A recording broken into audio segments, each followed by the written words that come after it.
My perspective on this is in politics in general, in American politics, the Democratic struggle, small d Democratic struggle, there's no permanent victories, no permanent defeats.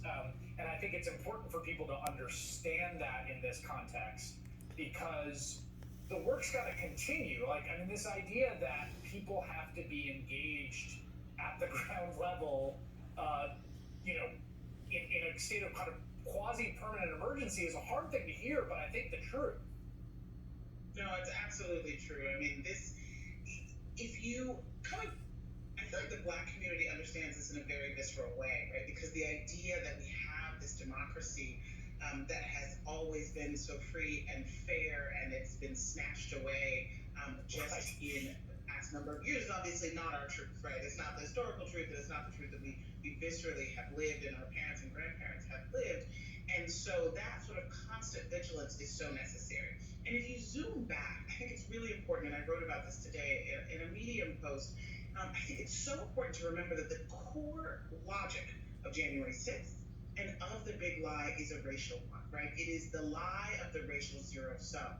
President Biden alluded to this in his speech today, this idea that there's only so much democracy to go around, that we are in this battle for supremacy. And so if people of color vote, that must be sort of stealing something that is rightfully the province of white people. Like, that's the core logic. It's a great University of Chicago study about the insurrectionists and what is their core ideology, what drove them. Wasn't economic insecurity. 1 in 4 were business owners, right? It was this idea of the great replacement, the idea that as people of color gain more rights, those will come at the expense of white people.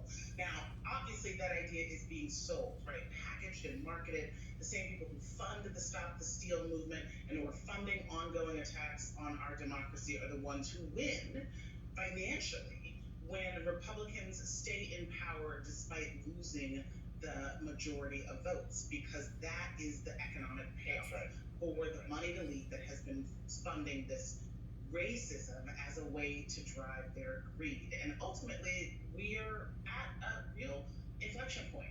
Do we understand that the racial zero sum has always been the Achilles of our democracy, or not? Ian Basson and Heather McGhee, great to have you both on this night. That is all in for this evening. The Rachel Maddow Show starts right now. Good evening, Rachel. Good evening, Chris. Thanks, my friend.